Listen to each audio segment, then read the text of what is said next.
ma'am. What are you doing here? I'm eating lunch. This place isn't really for people like you. Excuse me? You don't look like you belong here. Are you waiting on someone or are you planning something? I ordered food, I paid, I'm sitting down You and look eating. Why am I suspicious. suspicious for Don't eating? get smart with Monica Reed was sitting alone in a small American diner, eating her lunch in peace. The diner was not fancy, but it was clean and warm. The tables were shiny, the floor was quiet, and soft music played from an old radio near the counter. Outside, cars passed by slowly, and the sun shined through the big front windows.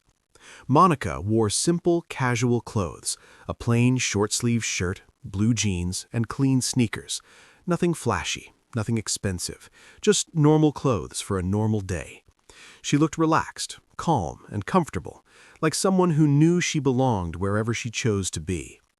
Before we go any further, let me ask you something real quick. If you're watching this story right now, comment where you're watching from. Don't be shy. Also, make sure you like this video, subscribe to the channel, hype it up, and share it, because stories like this deserve to be heard by everyone. Monica had ordered her food about 10 minutes earlier. She paid already. The plate sat in front of her, and she ate slowly, enjoying every bite. Around her, other customers did their own thing. A family laughed quietly at a corner table. An older man drank coffee and read the paper. The waitress, a friendly woman named June, wiped the counter and hummed along to the music. Everything felt normal, safe, quiet. Then the bell above the diner door rang. At first, Monica didn't look up, but after a few seconds, she felt it, that heavy feeling when someone is staring at you too hard. She slowly raised her head. A white police officer stood near her table. He was tall and broad, with a stiff walk and a hard face. His uniform was neat, and his badge shined bright under the lights. His hand rested close to his belt, and his eyes stayed locked on Monica like she had done something wrong just by sitting there. "Excuse me," the officer said, loud enough for the whole diner to hear. Monica blinked, surprised but calm. "Yes, officer?" she asked. The room grew quiet. Forks stopped moving. June froze behind the counter. The officer looked Monica up and down, slowly, rudely. "What are you doing here?" Monica paused. "I'm eating lunch," she said. The officer laughed under his breath. "This place isn't really meant for people like you." Monica felt a tight knot in her chest, but she did not raise her voice. "What do you mean, people like me?" The officer crossed his arms. "You don't belong here, and if you're here, then you're probably planning something. Robbery, trouble. You look suspicious." A man at another table shook his head. Someone whispered, "That's not right." Monica placed her fork down slowly. "Officer," she said, calm and steady, "I ordered food. I paid for it. I'm sitting quietly. I have every right to be here." The officer stepped closer to her table. "Then prove it. Show me your ID." "For what reason?" Monica asked. "Because I said so," he snapped. Monica glanced at his chest and noticed a small black camera clipped to his uniform. A red light blinked softly. The body camera was on, recording every word, every look, every lie. She looked back at him. "Am I being detained?" The officer hesitated, just for a second. "No," he said. "Then I don't have to show you anything," Monica replied. The officer's face turned red. "You're being difficult." "I'm being respectful," Monica said. "You're the one making this uncomfortable." June finally spoke up. "Officer," she said carefully, "she's been here a while. She hasn't caused any trouble." The officer ignored her. He raised his voice. "You fit the description of someone who doesn't belong here." Monica tilted her head. "What description is that?" The officer didn't answer. The silence in the diner felt heavy. Everyone could feel it, the tension, the unfairness. Monica stayed calm, but inside she knew this moment mattered. She knew that how she handled this could change everything. She folded her hands on the table. "Officer," she said, clear and firm, "you are treating me this way because I am black, and that is wrong." The officer scoffed. "Watch your mouth." "I'm watching my rights." The red camera light blinked again. And in that moment, the officer had no idea that his words, his actions, and his anger were being saved forever. What he thought was a small moment of power was actually the start of his downfall. This was no longer just a lunch. This was the beginning of justice. The diner stayed quiet, but it was not peaceful anymore. It was the kind of quiet that made your ears ring. Everyone felt it. The officer stood over Monica's table like he owned the place. His boots were planted wide apart, his chest pushed forward, his face tight with anger. He didn't like being questioned. He didn't like being calm talked back to, and he really didn't like that people were watching. Monica stayed seated. She did not cross her arms. She did not raise her voice. She kept her back straight and her eyes level. She had learned a long time ago that calm could be louder than shouting. "I'm going to ask you one more time," the officer said, his voice sharp. "Why are you really here?" Monica answered slowly, "I came here to eat, just like everyone else." The officer laughed, but there was no humor in it. "You expect me to believe that?"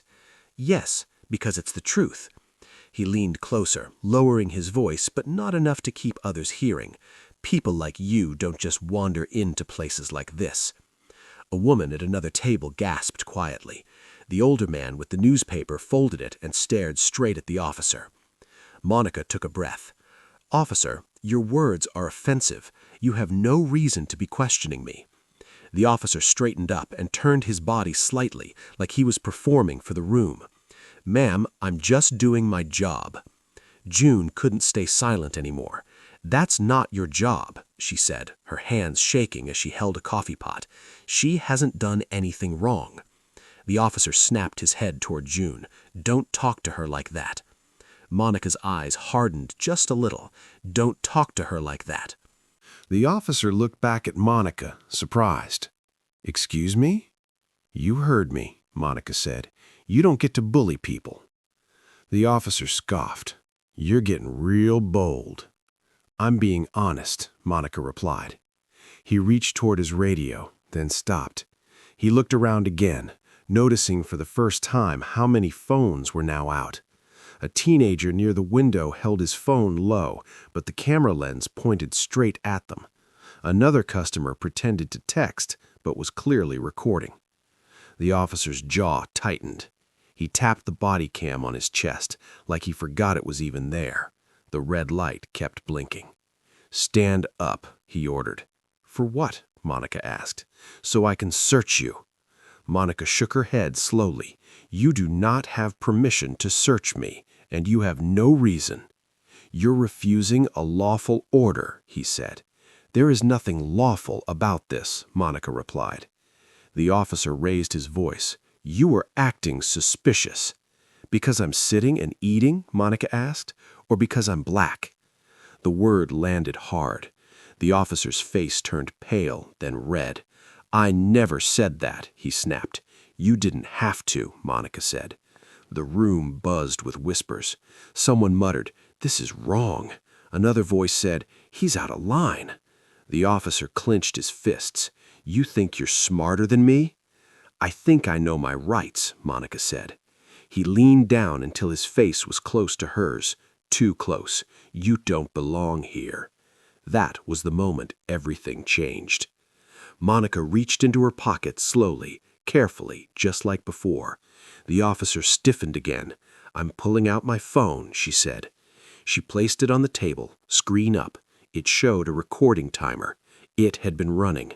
"I've been recording too," Monica said calmly, "from the moment you spoke to me." The officer froze. "You can stop now, or you can keep going. Either way, this is all on camera." The officer stepped back for the first time. He glanced at the body cam, at the phones, at the faces staring at him. "You think this scares me?" he asked. "I think the truth should," Monica replied. June walked over and placed a hand on Monica's shoulder. "You're not alone," she said softly.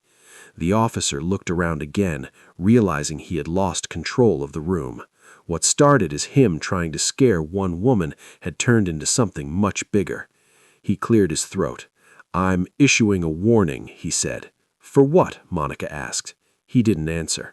Instead, he turned and walked toward the door, his shoulders stiff, his steps fast. The bell rang again as he left. But the cameras stayed on. And outside, the officer had no idea that this moment, this single lunch, would soon cost him everything.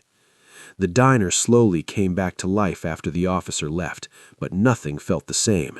People talked in low voices, shaking their heads. Someone let out a nervous laugh. June poured coffee with hands that were still trembling. Monica sat quietly, staring at her plate, no longer hungry. Her heart was beating fast now, not from fear, but from the weight of what had just happened. "You okay, honey?" June asked softly. Monica nodded. "Yeah, I'm okay." But everyone in that room knew something serious had just gone down. A young man near the window stood up. "Ma'am," said a young man to Monica, "I got all of that on video." Another woman raised her phone. "So did I." A third voice chimed in. "Me too." Monica looked around, surprised. She hadn't asked anyone to record. They just did. Because sometimes people know, deep down, when something is wrong and needs to be remembered. "Thank you," Monica said. "That means a lot." She picked up her phone and stopped her recording. Her hands were steady again. She paid her check, even though she had barely touched her food. June refused to take a tip at first, but Monica insisted. "Thank you for standing up," Monica told her. June nodded. "I should have spoken sooner." "You spoke when it mattered," Monica replied. Outside, the sun felt brighter.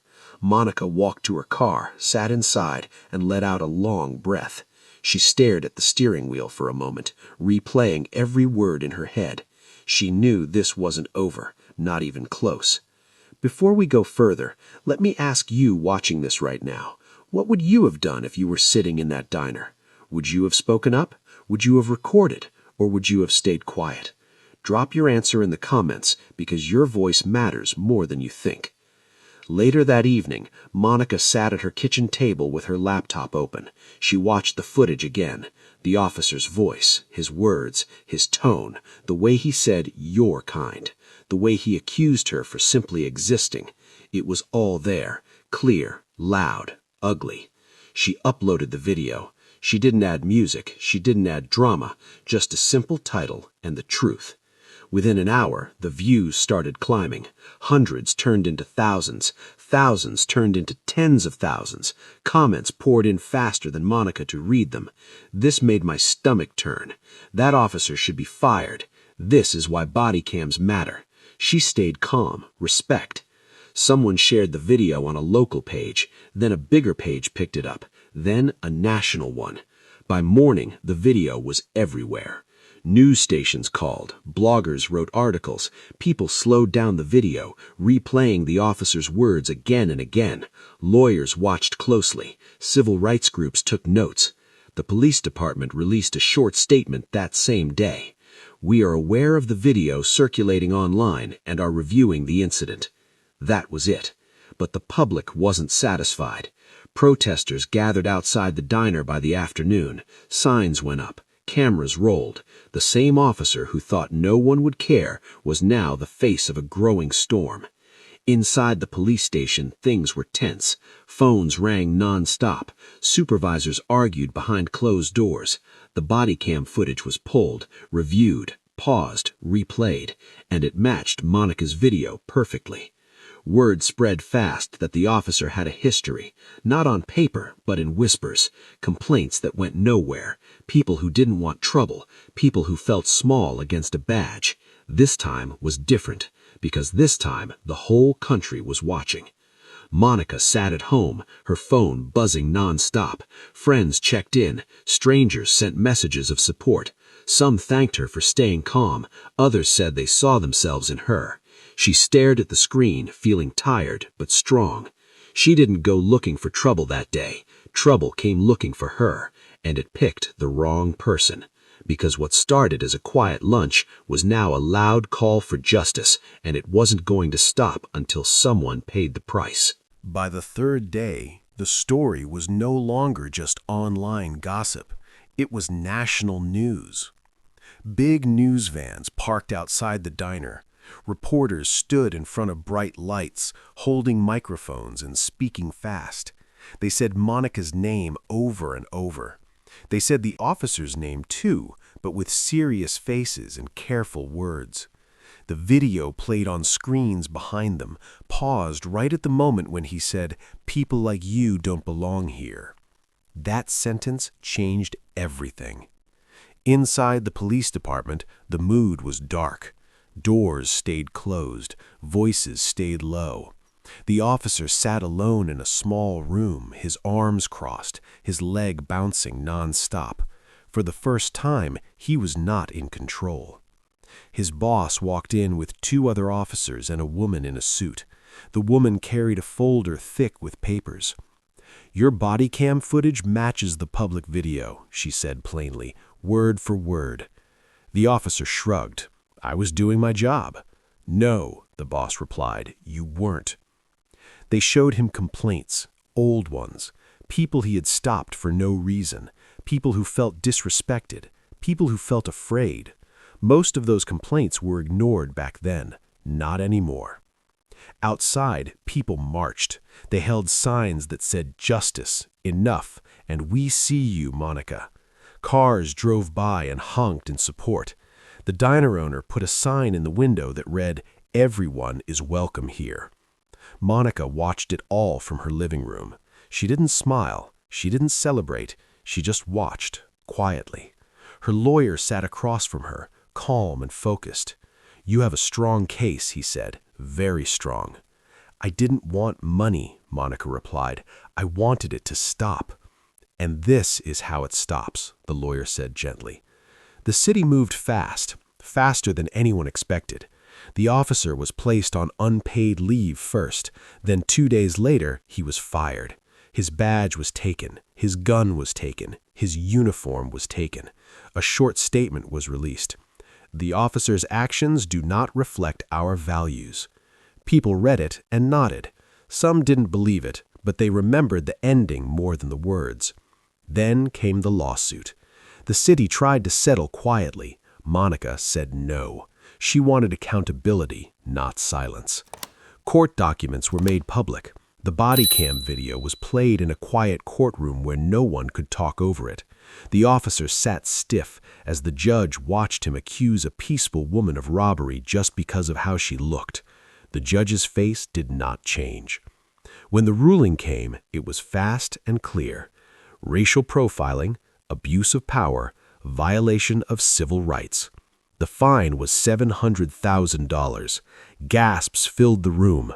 The officer looked down. His hands shook. The city announced new training, new rules, new oversight. It wasn't perfect, but it was something.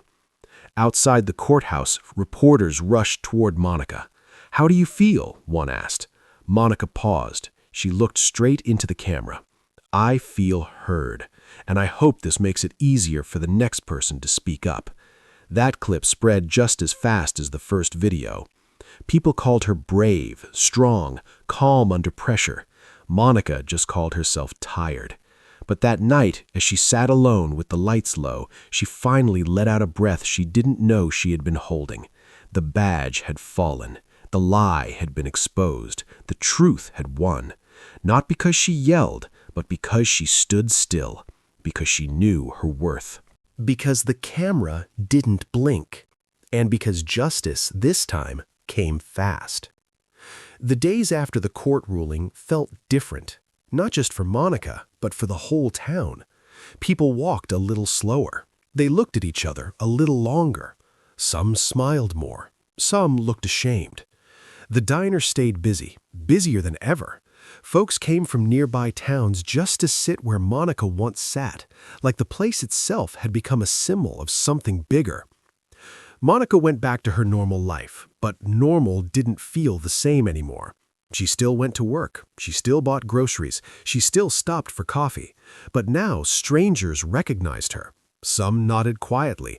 Others said thank you. A few even cried when they spoke to her. One older black man stopped her outside a store one afternoon. His voice shook when he talked. "I've been waiting my whole life to see someone stand up like you did," he said. Monica hugged him without thinking. At home, her phone still buzzed with messages. Parents said they showed the video to their kids. Teachers said they talked about it in class. Police departments in other cities sent quiet emails asking about training and changes. The video wasn't just a moment anymore. It was a lesson. Before we end this story, let me ask you something important. If you are really following this story, if you truly believe in fairness, and if you honestly want racial profiling to end, comment the word justice right now. One word, one message, let it be seen. The officer who once stood so tall and proud had disappeared from the news. No interviews, no apologies, just silence. His name faded, but his actions did not. They lived on as a warning. The $700,000 fine made headlines, but Monica never talked much about the money. A large part of it went toward legal costs and community programs. She helped fund workshops that taught people their rights. She helped support young kids who wanted to become lawyers, judges, and even better police officers. Change doesn't come from fear, she said at a small community meeting. It comes from knowing the law and knowing your worth. The diner owner placed a small plaque near Monica's old table. It didn't have her name on it, just simple words. Respect has no color. One afternoon, June, the waitress, wiped that table and smiled. Funny, she said to a customer, that table changed a lot of lives. The customer nodded. No, he said, the woman did. Monica never called herself a hero. She said she was just hungry that day, just tired of being questioned, just done with staying quiet. And that's what made it powerful. She didn't shout, she didn't threaten, she didn't run. She sat, she spoke calmly, she knew her rights, and the camera did the rest.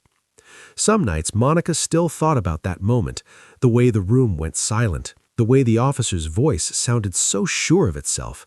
She thought about how close injustice always feels and how quickly it can take over if nobody pushes back. But she also thought about the phones raised, the strangers who stood up, the comments that said, "I see myself in her." That's how change starts. Not all at once, not perfectly, but loudly enough to be heard.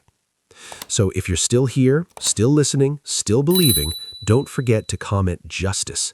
Because stories like this don't end with a court ruling. They end when people refuse to stay silent ever again.